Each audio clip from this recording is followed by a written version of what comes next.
Aloha and welcome to another video on the budget setup. This is probably setup 4.0, if you will, on the budget flight simulator. It's the same computer it was before, the same joystick, same throttle quadrant over here. I got a $100 set of Thrustmaster rudder pedals. What I've added over here is, this is a C-clamp I had, but this is a DIY knobster. Now this monitor right here, the second one, is running off the primary PC. It is a 15.6 inch monitor, running at 1920 by 1080, and it is running Air Manager 4 software. Now it's not running Air Player, it's running the full-blown Air Manager. And the beauty of running that software on the main computer is you can bring in your pop-outs. Now, one quirk on my setup is, see if I can kind of show you here, and this is a quirk. I can't pop this one out for some reason. So the pop-out you're seeing is the bottom one, not the top one. Don't ask me why, not sure why it's not working quite right for me. Can't do it. I'm still trying to tweak that. Now in this software, I do have some switches down here, straight out of Air Manager, and I managed to hide the switch panel slant starter area for a Cessna underneath.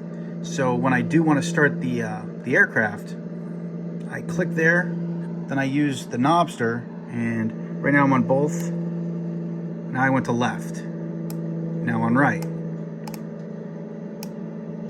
Now I'm back in both. So I can start the aircraft with my DIY knobster.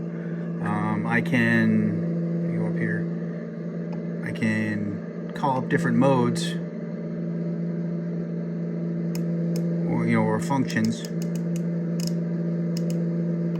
Like here, I could plug in an altitude. Down here, I could just change the heading. You can kind of see it dialing over there.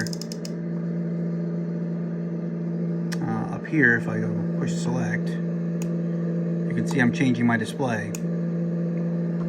So the knobster is a pretty powerful tool. It's a very simple tool. Again, it's an Arduino Nano, dual rotary encoder, 8 or 9 wires, and the software in Air Manager, you can just flash it straight from there. Super simple, super easy. And over here, I have the electronic flight bag. Now, if you saw my other videos where I was using this monstrosity, I had 2 iPad Air 2s on there, one here, one down there. This is one of those iPad Air 2s.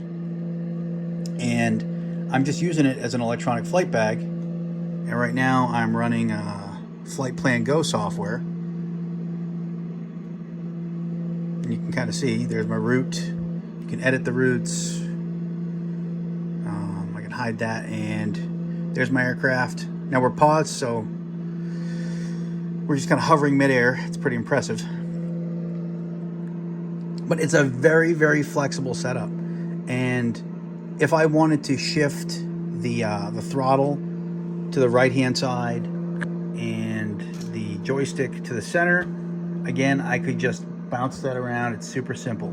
There's one knob underneath, which is right here. It is a red handle. I don't think you can see that well. It's right here though, where my finger is.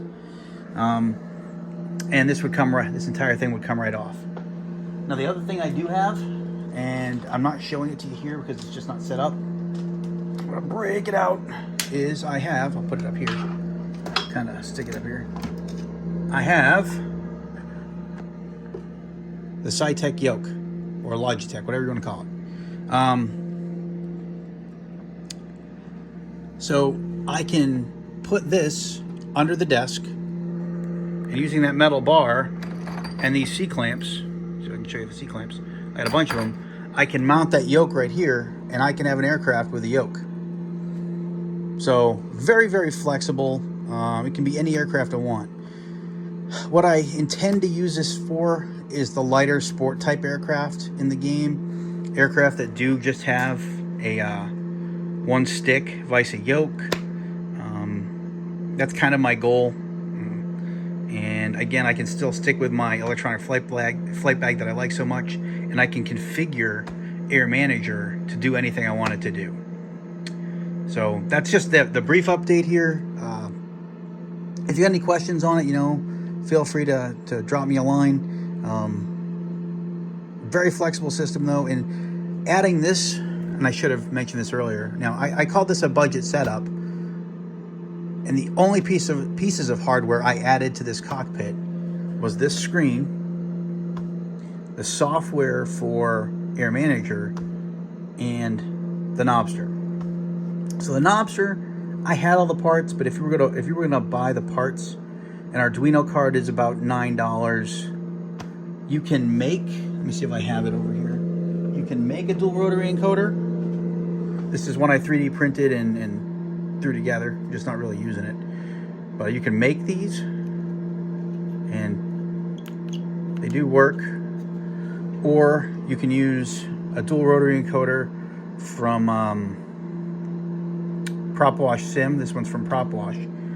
This was a $13 encoder plus a $9 Arduino. So you get to about 22 bucks or so. You've got yourself a DIY knobster. The monitor, if you buy this new, it's from a company called UPerfect. And be very careful when you buy these. They sell ones that are not touchscreens. So make sure you buy the touchscreen version. Because they don't care if you make a mistake. They're not going to take it back. I actually made the mistake and then ended up selling the mistake monitor to someone else, and luckily I didn't lose any money on the deal. But and I don't want to get into it, but their ad actually said the word touch in it, so make sure it's going to be a touch. I actually looked at the model on this, but I also didn't order this new. I found this refurbished for $80. So instead of paying between $130 and $170 for this monitor, I paid $80. And that, I think that kind of keeps it in line with the budgetness, if you will, of the sim. Now, the monitor, the controls, even including the rudder panel and the computer combined, not including the yoke, but just this joystick here, this throttle, that rudder pedal, and that monitor, plus the computer, would come in at about $940 or so.